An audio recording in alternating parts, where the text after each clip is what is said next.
Olá, meus residentes, meus internos, tudo bom com vocês, meus contemporâneos da GO?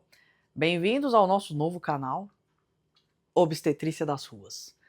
Aqui irei trazer casos interessantes para discussão e também para aprendizado de vocês sobre o que fazer em certas situações, o que não fazer em certas situações. Nós estamos falando de casos tanto da residência médica quanto de casos após a residência médica. Eu sou a doutora Deise Trise, médica ginecologista obstetra, já dou plantão há praticamente uns 10 anos, tenho uma certa experiência nesse ramo, e aí eu quero ensinar você como se virar nos plantões da GO. Hoje iremos falar de um caso mais simples assim, né, de uma situação passível para você que está na residência de GO, ou até em outras residências. Vamos lá, e eu vou voltar lá pro meu R1, que já faz um tempinho, tá? Não vou falar quanto tempo faz, mas enfim. Bom, na minha residência, no Cachoeirinha, né, só isso que eu vou falar.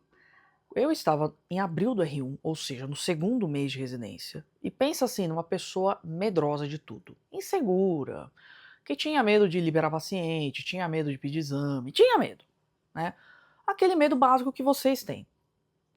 Medo de às vezes estar esquecendo alguma coisa, deixando passar alguma coisa, o medo de fazer alguma cagada, paciente morrer, bebê morrer, ficar mal, enfim, né?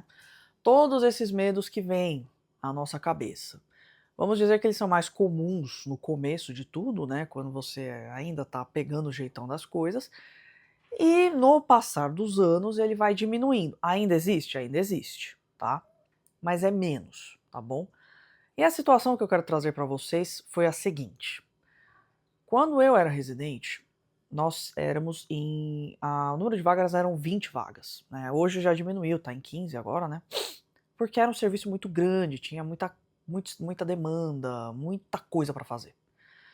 E no plantão, nós sempre tínhamos um R1 no PS e um R2 no PS. E no pré-parto, que era lá no primeiro andar, era sempre dois R1s, né? Um R2 e normalmente ou um ou dois R3. Mas sempre tinha um R1, R2 e R3.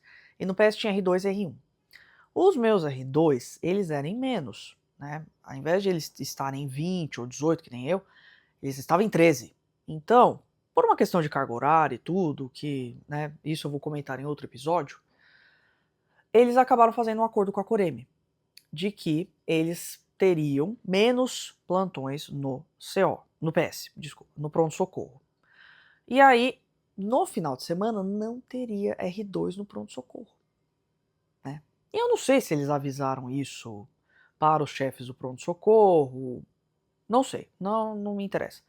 Na época, o que aconteceu? Eu cheguei para um plantão, acho que era 8 de abril, enfim, do R1, e aí comecei a atender. E aí era tipo 7, 7 e meia, 8. Estranhei, nossa, cadê o R2, né? E aí a minha R+, que estava lá em cima, no pré-parto, falou, não, Deise, não tem mais R2 de final de semana no PS. Aí eu falei, putz, ferrou. Foi só isso que eu pensei na hora. Aí eu falei, putz grila, pra quem que eu vou perguntar as coisas? E o chefe que estava de plantão, ele não estava lá. Ele iria chegar só num certo horário, né? E aí eu já sabia que eu ia ter que me virar. Então você imagina eu R1 perdida, mais perdida que segue em tiroteio, naquele pronto-socorro sozinha. Aí eu falei, putz, vou fazer o que dá. E aí eu fui conduzindo os casos. O que eu tinha muita dúvida, ou eu ligava para alguém, ou eu ia lá no pré-parto para perguntar. Beleza, mas ia atendendo tudo, dando conduta, etc. Tal. Só que foi acumulando ficha na caixa.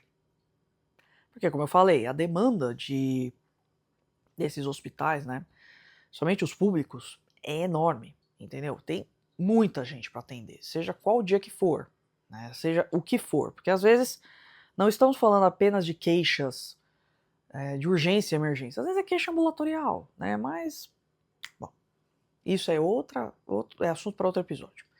Ok, e aí eu fui atendendo tudo, e acho que meia hora antes da pessoa chegar, eu A enfermeira veio pra mim, ai, mas já tá muito cheio o pronto-socorro, você não vai chamar sei lá quem? Aí eu falei, não, não vou. E eu com medo, né, temendo pela minha vida. Mas pensei comigo, de que vai adiantar eu chamar? Não vai adiantar nada, gente. Sinceramente, não vai adiantar nada. Entendeu? Ah, mas ele tinha que estar lá pra te ajudar. Tinha, mas assim, que poder eu, como R1, tinha?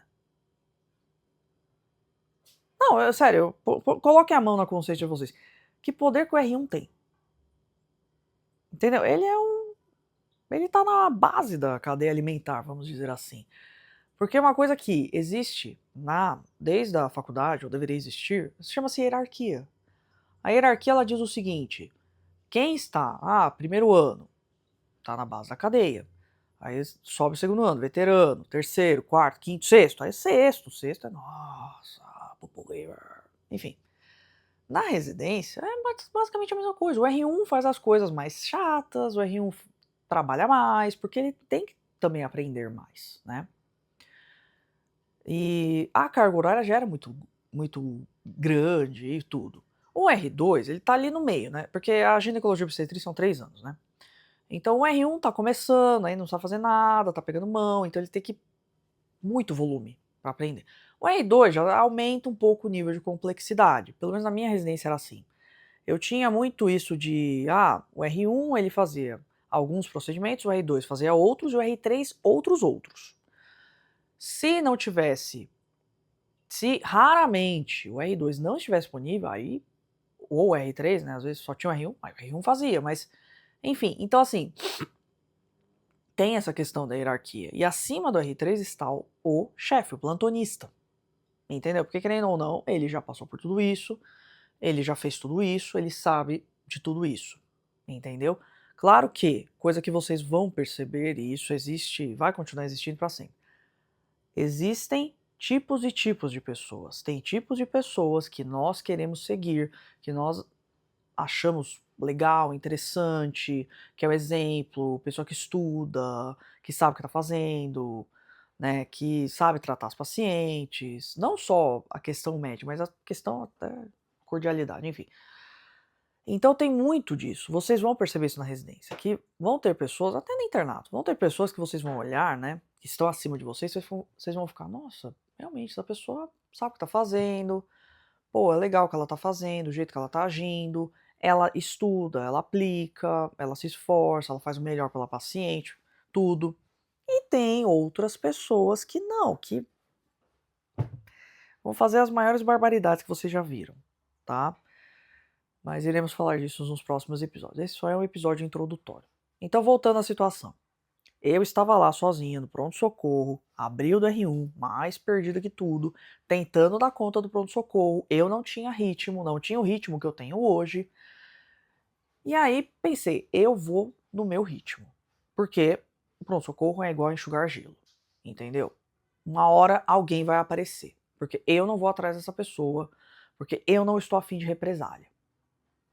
Beleza. Eis que o plantonista aparece. Não vou falar o horário porque. Ai, senhor, sério. Nossa. E aí ele viu que eu estava lá atendendo, né? Beleza, já tava puto. Aí ele começou a procurar. Cadê o R2? Aí eu falei, não tá aqui, por causa disso aqui. Expliquei a situação da corêmica, R2 isso, que não ia ter mais R2, nananã, pronto-socorro. Nossa, pra quê? Senhor, mas aquele homem gritava de raiva. E eu só assim, tipo. Na época, mano, eu tava no plantão, não tinha o que escapatória. Eu só ficava assim, meu Deus do céu, acaba logo esse dia, senhor, o que eu tô fazendo aqui? Me tira daqui. E eu lá atendendo as pacientes, tudo, e ele lá gritando tal, e assim, vendo hoje, eu fico assim, mano, pra quê, velho? Pra que isso?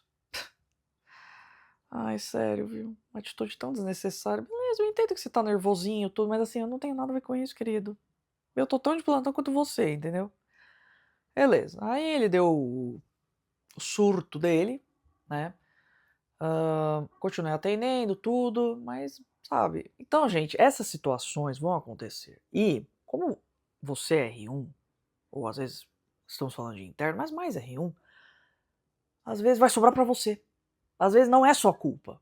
entendeu? Não é sua culpa, né, que aconteceu uma situação XYZ, mas aí a briga vai ser em cima de você. Eles vão descontar em cima de você. Então tenha a frieza de entender que certas coisas não cabem a você. Não cabem a você ser o culpado dessa situação. Porém, todavia, quando nós estamos no R1, a gente acha que tudo que é falado é verdadeiro. Algumas coisas são, outras não. Mas como é que eu vou saber filtrar? Isso é experiência. Algumas situações que eu passei na minha residência, na época, eram realmente o fim do mundo. Nossa, eu sou um lixo, tal. Mas hoje eu vejo que parte daquilo não era totalmente verdade. Entendeu? E é muito difícil você ter esse discernimento. Mas eu quero justamente trazer aqui nesse canal situações que eu passei e que não foram legais, mas de certa forma me ajudaram a amadurecer, né? Ao mesmo tempo que também me traumatizaram. Então, é um pouco disso, tá? Não pensem que residência médica vai ser um mar de flores. Não será. E não é só pela cobrança de muito serviço e tudo. Não, é pela seriedade. Gente, nós somos médicos. Nós temos que ter muito cuidado com o tratamento que estamos dando. Entendeu? Porque nós estamos cuidando de vidas, de pessoas, de seres humanos. Entendeu? Às vezes um errinho nosso pode ser fatal. Alguém pode morrer nessa brincadeira. Entendeu? Então por isso que nós somos muito chatos em relação a algumas coisas, né? Plantonistas, os chefes, os R+, às vezes eles vão ser chatos em relação a algumas coisas pela seriedade do que estamos lidando. Porque não adianta nada você querer se especializar, seja a especialidade que for, e achar que é só brincadeira, mas por que isso? Não, não, não, não, não, é muito sério, é muito sério. E às vezes, alguns detalhes, eles não são percebidos na hora. Mas isso é só um detalhe, mas faz toda a diferença. A perfeição está nos pequenos detalhes. Essa é a chave do negócio, entendeu? Às vezes, um exame que não saiu, um exame físico que não foi bem feito, uma paciente que não foi bem avaliada, isso tudo faz diferença. Isso tudo faz diferença, tá? Então, nessa situação, eu até, vocês vão me perguntar, mas por que você não falou pra coordenação? Porque eu tinha medo de represália. Porque eu tinha medo de represália. Eu tinha medo de que, ao invés desse plantonista ter sido chamado a atenção, como assim, você chegou tal hora no plantão, caramba? Não, eu tinha medo de voltar pra mim, você que devia ter dado conta, você é um R1 lixo, não. Entende? Então, muitas vezes mas eu tô mega nervosa, não tô dando conta. Finja que está dando conta. Porque terão situações assim, fora da residência. Entendeu? Então, assim, não se avexem em, às vezes, beleza, se é coisas além do que deveria ser, né? Tipo, muita humilhação, muito assédio, aí é outra história. Mas agora, às vezes o plantonista meio que demorar pra ir lá te ajudar, ou ele não ir te ajudar, ou às vezes é muito variável, entendeu? Mas nessa situação que eu contei pra vocês, eu nem pensei nisso na hora. Eu simplesmente só pensei comigo, eu vou atender, vou dar o meu melhor, e é isso. O resto ele que se vire. Eu não vou ficar indo atrás de marmanjo porque eu tenho mais o que fazer na minha vida também, né? Então esse discernimento, gente, é aos poucos que vocês vão ter. Mas o que eu diria pra você, principalmente pra R1, faça o seu melhor e vá indo.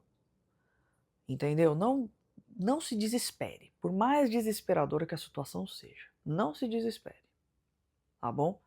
Então, no próximo episódio contarei mais situações como essas e também trarei mais ensinamentos ou até mesmo uma luz para vocês, né? Porque o R1 não é fácil mesmo, tá bom? Um beijo.